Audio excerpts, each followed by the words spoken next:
ان کو گرفتار کرنے کے اوپر ہی پورا فوکس نہیں رکھنا چاہیے. ریاست کو شہریوں کے تحفظ کے لیے بھی کوئی بات کرنی چاہیے. ایک وکیل کو دن دہاڑے جو ہے 15 گولیاں مار کے قتل کیا گیا ہے, ان کی گاڑی کے اوپر باقاعدہ برسات کی گئی ہے گولیوں کی, تو اس حوالے سے بھی ان کو کچھ کرنا چاہیے.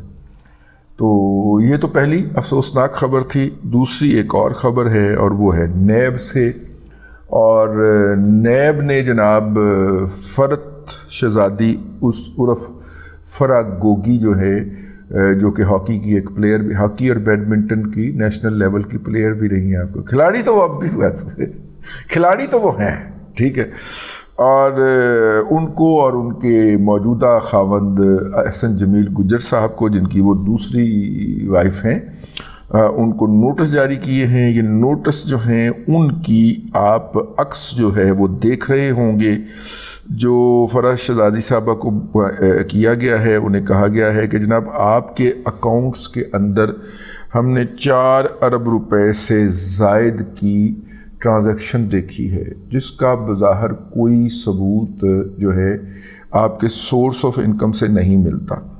تو آپ ذرا تشریف لائیں اور ہمیں بتائیں کہ کیا یہ پیسے کہاں سے آئے تھے, اور پھر آگے آپ نے کہاں سے بھیجے. ٹھہرو, رکو ذرا, میں بتاتا ہوں, ٹھیک ہے.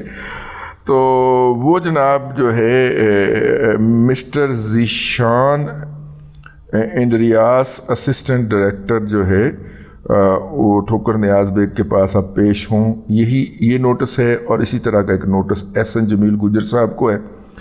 اور احسن جمیل گجر صاحب جیسے کریکٹرز کو کیسے نوازا گیا اس کا اندازہ آپ چلیں چھوڑیں پڑیں یوں کر لیں. ٹھیکیدار تھے صاحب لوگوں کے, ٹھیک ہے, تو یا ٹھیکہ ان کو دے دیا جاتا تھا, جس طرح ملک ریاض کو بھی پہلے یہی ٹھیکے دے کے تو بڑا کیا گیا تھا نا. آہو ہاں, DHA کے ٹھیکے یار, میرا مطلب سمجھا کر.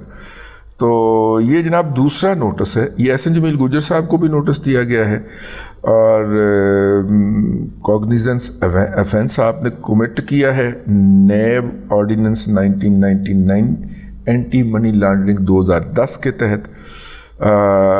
جب انکوائری کی گئی ہے تو یہ کیا گیا ہے. اس کے علاوہ ان کا جو ٹریول کا ڈیٹا ہے وہ بھی نکلوایا گیا ہے.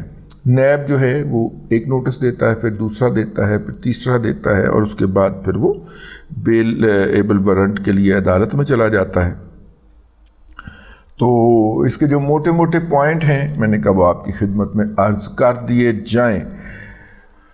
فرد شہزادی اور احسن جمیل گجر کے نام پر 117 بینک اکاؤنٹ کا سراغ لگایا ہے نیب لاہور نے. فرد شہزادی 4 غیر ملکی بینک اکاؤنٹ کا سراغ بھی لیا گیا ہے. بزدار دور حکومت میں 4.5 ارب روپے کی آمد اور جامد یعنی کہ ٹرانزیکشن جو ہیں ان کا ریکارڈ نیب کو مل گیا ہے. ریکارڈ کے مطابق فرد شہزادی نے ایمنسٹی اسکیم جو کہ جناب عمران احمد خان نیازی صاحب نے متعارف کروائی تھی, اس سے فائدہ اٹھاتے ہوئے 50 کروڑ روپے جو تھے وہ سفید کروائے تھے, یعنی کہ وائٹ کیے تھے, لیگلائز کیے تھے. ان کی جناب علی ملک صاحبزادہ ریاض ملک پاکستان کا سب سے بڑا پراپرٹی ٹائکون, سب سے بڑا قبضہ گروپ جو قتل اور قبضہ کے بے شمار مقدمات کے اندر ملوث پایا جاتا ہے, سب سے بڑا مافیا ڈان جس کو کہہ لیں, وہ ریاض ملک اور اس کا بیٹا علی ملک. یہ دونوں وہ مجرمان ہیں جو منی لانڈرنگ کے اوپر برطانیہ نہیں جا سکتے. میں تصریح کے ساتھ یہ کہتا ہوں کیونکہ تانا ملتا ہے کہ جی مین اسٹریم میڈیا ریاض ملک کا نام ہی لیتا, تو وہ جانے جناب ان کے مفادات ہوں گے, ساڈا کوئی مفاد نہیں ہے گا. ریاض ملک اور علی ملک وہ 2 کریکٹر ہیں جن کو برطانیہ میں داخلے پہ پابندی ہے کیونکہ یہ منی لانڈرنگ کرتے ہوئے پکڑے گئے تھے. اچھا, اس میں پہلے میں یہ پڑھ لوں پھر وہ اس دن اور بیان کریں گے. ایک اور بھی پوائنٹ ذہن میں آیا تھا, ٹھیک ہے, تو لیکن پہلے میں یہ پوائنٹ پڑھ دوں پھر میں آپ کی خدمت میں حاضر ہوتا ہوں. ریکارڈ کے مطابق یہ جناب علی ملک کے ساتھ 420 کنال اراضی کی خرید و فروخت بھی آپ نے ظاہر کی ہوئی ہے محترمہ فرح گوگی صاحبہ. اور ریکارڈ کے مطابق ملزمان نے مذکورہ بنی گالہ اراضی 530 ملین روپے میں حاصل کی۔ 530 کا مطلب ہے 53 کروڑ روپے میں حاصل کی۔ نیب وہی 50 کروڑ جو انہوں نے وائٹ کیا تھا نا، میرا خیال ہے وہ والا پیسہ ادھر لگایا گیا۔ 8 جون کو طلب کیا گیا ہے جی۔ مجموعی طور پر 1.5 ارب مالیت کی جائیدادیں بھی آپ کے نام کے اوپر پائی گئی ہیں، یہ نوٹس کا کنٹینٹ ہیں۔ 2021 میں فرا گوگی نے ایف بی آر کو ٹوٹل 97 کروڑ کے اثاثات ظاہر کیے گئے تھے۔ فرد شہزادی اور شوہر کی ملکیت 10 کمپنیوں کا بھی پتہ لگایا گیا ہے جو مبینہ طور پر مالی لین دین کے لیے استعمال ہو رہی تھیں، یعنی کہ آف شور کمپنیاں، یعنی کہ منی لانڈرنگ۔ تو یاد رکھیے لمحہ موجود میں جو الزام یہ دوسروں پہ لگا رہے ہوتے ہیں، بیان ہی اس کا کر رہے ہوتے ہیں، جو وہ بیان ہی وہ جرم کر رہے ہوتے ہیں، ٹھیک ہے۔ تحقیقات میں نیب تفتیشی ٹیم نے فرا شہزادی کے لیے کیش بوائے کا سراغ بھی لگا لیا ہے جو ان کا پیسہ لے کے ادھر ادھر جاتا تھا۔ کیش بوائے کا مجموعی طور پر 886 کروڑ روپے کی ٹرانزیکشن کا اعتراف ہے۔ جو بندہ لے کے جاتا تھا یا لے کے آتا تھا وہ پکڑا گیا ہوا ہے، کافی دیر کا اندر ہے۔ تو ریکارڈ کے مطابق فرد شہزادی یعنی کہ فرا گوگی نے امنیسٹی اسکیم سے فائدہ اٹھاتے ہوئے بلا بلا بلا بلا 32 کروڑ مالیت زرعی پیداوار کا حصول بھی ظاہر کیا گیا۔ اس نے کہا جی 32 کروڑ روپے مجھے ایگریکلچر انکم ہوئی ہے، چونکہ پاکستان میں ایگریکلچر جو ہے وہ ٹیکس فری ہے تو پھر آپ وہ پوچھ نہیں سکتے، جبکہ ایگریکلچر انکم آپ نے شو تو کر لی لیکن آپ کے نام کے اوپر تو کوئی ایگریکلچر لینڈ ہی کوئی نہیں ہے، نیب نے یہ کہا ہے۔ 2018 سے 2021 کے دوران 1 ارب سے زائد کی آپ کی جائیدادیں بھی بنی ہیں۔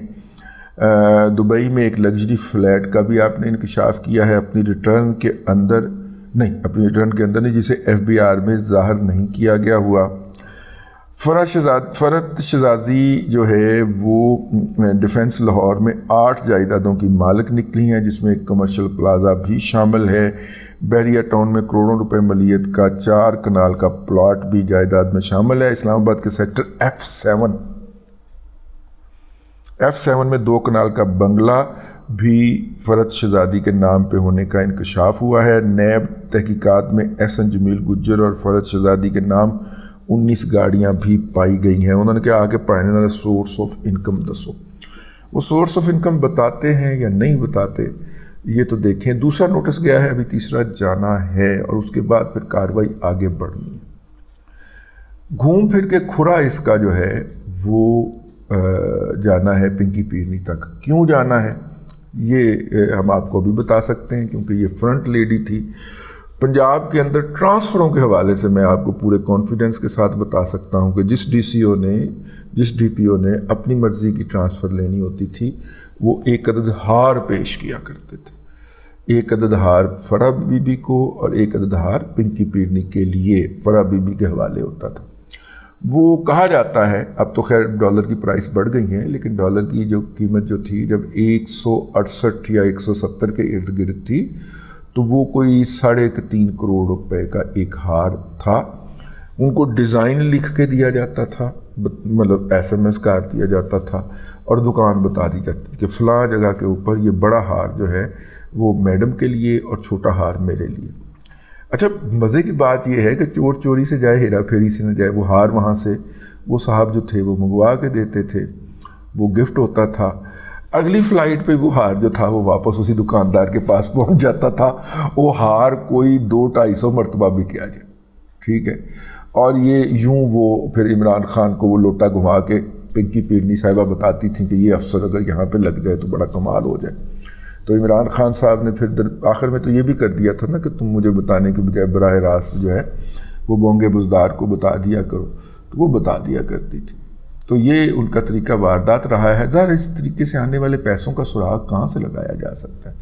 کئی وہ ہار دے دیتے تھے، کئی انہیں کو پلاٹ شلاٹ بھی لکھ کے دے دیے، وہ بعد میں انہوں نے بہت زیادہ بنائے۔ یہ جو پیسے دے کے تقرر ہونے والے افسران جو تھے یہی ہے نا جو عمران خان کے لیے آج کل دیدہ و دل فرش راہ کیے ہوئے ہیں، اور کوئی کارروائی ہونے سے پہلے ان کو بتا دیتے ہیں کہ دوڑ جو اتوں تو نال اے ہون لگا جائے، ٹھیک ہے۔ لیں جی، اب تک کے لیے اتنا ہی. اگلے ولاگ کے اندر پھر آپ کی خدمت میں حاضری ہوتی ہے. اللہ تبارک و تعالیٰ آپ کو آسانیاں عطا کرے اور آسانیاں خلق خدا میں تقسیم کرنے کی توفیق عطا کرے.